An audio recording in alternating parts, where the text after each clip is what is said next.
2 गज ज़मीन भी ना मुसव्वर हो उन लाशों को जिनका पुरसहार लेने वाला कोई नहीं। जी हाँ, पुष्पलता सिंह उर्फ अम्मा वही काम करती हैं जो लवारिस लाशें होती हैं उनको पूरे विधि विधान के साथ उनका अंतिम संस्कार करती हैं और रोज़ वो लगभग इसी नगर निगम के घाट पर आती हैं। जो लवारिस लाशें आती हैं उनको उनके बारे में जानकारी प्राप्त करती हैं और फिर उनका अंतिम संस्कार करती हैं। अगर वो हिंदू हैं तो हिंदू रीति रिवाज के साथ, मुस्लिम हैं तो मुस्लिम रीति रिवाज के साथ। पुष्पलता जी हमारे साथ हैं, हम उनसे बात करेंगे। मैडम, आप क्या करती हैं, कब से कर रही हैं और इस क्षेत्र को आपने क्यों चुना? मैं समाज के लिए ही जीती हूँ और मैं चाहती हूँ कि मुझे कोई रोड पे दर्द में न दिखे। अगर वो है तो मैं उनकी सेवा करूँगी, उनका कष्ट निवारण करने का पूरा प्रयास करती हूँ। अभी आपने कितनी लाशों को कफन दिया होगा, कितनी लाशों को आग लगाई होगी, कुछ इसके बारे में बताएं। अभी तो इस माह, वर्तमान माह में 13 लोगों का अभी मैं कर चुकी। अभी आपके सामने ये पड़े भी हैं, राख भी पड़ी है कल की। और एक बच्चे का भी मैंने किया, एक दूध मुँहे बच्चे का भी मैंने किया। शायद मैं उस बच्चे का करते वक्त मैं काफ़ी डिस्टर्ब भी हुई, रोई भी थी कि एक भाव था कि एक छोटा बच्चा गोद में लेके उसका पूरा ब्लड भी मेरे ऊपर आ गया था और छोटा बच्चा था और हिंदू का माँ हिंदू थी तो इसलिए उस बच्चे का जलाया नहीं जा सकता था, तो उसको हम लोगों ने गाड़ करके पूरा रीति रिवाज के अनुसार किया। वो बच्चे की माँ जो है वो मानसिक रूप से विक्षिप्त, पिता का आता पता नहीं था। अम्मा बिल्कुल ही कुछ भी करने की स्थिति में नहीं थी, तो इसलिए फिर मुझे करना पड़ा था। कैसे दिमाग में आ गया इन सब चीज़ों को करने के लिए, क्योंकि अपने अंतिम समय में अपने भी साथ छोड़ जाते हैं, तो आप एक गैर होके कैसे इनको कफन और 2 गज ज़मीन इनको कैसे दे पा रही हैं? मुझे कोई पराया दिखता ही नहीं, मुझे हर कोई अपना ही दिखता है। और जब मैंने शादी नहीं किया तो मैंने ये मान के ही नहीं किया कि पूरा विश्व ही मेरा परिवार है, वसुधैव कुटुंबकम का एक वो किया। और मैं हर किसी में अपना बच्चा ही देखती हूँ कि ये मेरे परिवार के हैं, ये मेरे बच्चे हैं और मुझे इसलिए दर्द की पूरी अनुभूति होती है उनका और मैं उनका पूरा सेवा करने का प्रयास करती हूँ। जैसे हिंदू होते हैं तो उनका कैसे होता है, मुस्लिम होते हैं या फिर और किसी धर्म के होते हैं तो कैसे? जैसे अगर धर्म के अलग अलग धर्म के होते हैं तो जब वहाँ से बॉडी पोस्टमार्टम होता है तो वहाँ से पता चल जाता है कि किस धर्म के हैं, हिंदू हैं, मुस्लिम हैं, तो उनके अनुसार, उनके धर्म के अनुसार उनका पूरी रीति रिवाज से होता है।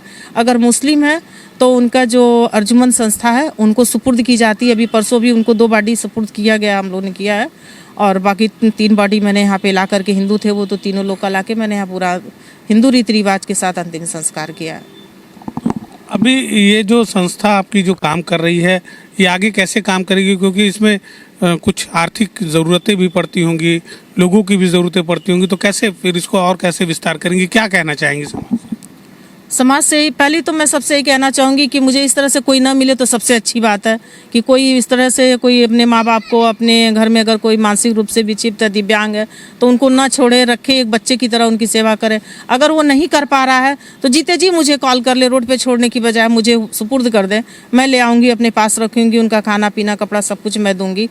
अगर अंत में, अगर वो लास्ट में अगर उनकी मृत्यु होती है, नहीं ले जाना चाहते हैं, पूरे रीति रिवाज के साथ मैं उनका अंतिम संस्कार भी करूँगी। लेकिन अगर इस तरह से कोई है तो मैं उनका करने के लिए तैयार हूँ और लोगों से अपील करती हूँ कि अगर उनको कोई इस तरह रोड पे दिख रहा है तो मुझे अवगत कराएं। सूचना मुझे फ़ोन के माध्यम से भी सूचना दे सकते हैं, मेरे पेज पे भी डाल सकते हैं, मेरा व्हाट्सएप ग्रुप है उसमें भी भेज सकते हैं, तो मैं जा कर के खुद लेके आऊँगी। तो देखिए, इस तरीके से काम होता है। कुछ स्थानीय लोग भी हैं, कैसे आप लोग इनको जानते हैं, कैसे सहयोग करते हैं इनका? ये अच्छी काम करती हैं, बढ़िया काम करती हैं, लाती हैं अपने हाथ से, उसी करती हैं, अपने हाथ से आगे देती हैं, उसी करती हैं, सब अच्छी बात है। ये महिलाओं का तो घाट पर आना वर्जित होता है, तो कैसे महिलाओं का घाट पर आना वर्जित होता है हिंदू रीति रिवाज में, तो आप तो लोग विरोध नहीं करते? नहीं, ये अच्छी काम कर रही कि वो विरोध नहीं करता है। आप लोग साथ देते हैं? हाँ। तो देखिए, ये लोग साथ देते हैं, कुछ और भी लोग हैं, उनसे भी बात करते हैं। क्या लगता है कि कैसे आप लोग इनका साथ देते हैं? हम लोग साथ भरपूर इनका देते हैं। जब तक ये रहती है पूरा इनका साथ देते हैं, हम लोग जलवाते हैं। ये चली जाती है तब भी इसको हम लोग जलाते हैं, रखवाली करते हैं। हाँ। अच्छा, तो क्या लगता है कि ये समाज के और लोगों को भी आगे आना चाहिए? हाँ, आगे और लोगों को आगे आना चाहिए समाज में। तो देखिए, समाज में और लोगों को भी आगे आना चाहिए, क्योंकि ये जो पीड़ा होती है अंतिम समय की, उसको शायद ही कोई जान पाता है। ये देखिए ये उन लोगों का ये फूला है और फूला को एकत्रित किया गया है, क्योंकि हिंदू रीति रिवाज में फूला को विसर्जित करना बड़ा ही ज़रूरी होता है। और यही वजह है कि ये फूला हम लोग लेकर के फूला लेके हम लोग बनारस जाएंगे। हम लोगों ने डिसाइड हम लोग इकट्ठा भी कर रहे हैं।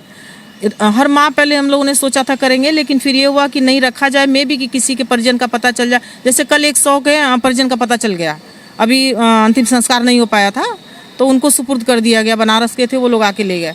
तो हो सकता है किसी के परिजन का पता चल जाए तो वो आकर के अस्थि ले जाके विसर्जित कर लें।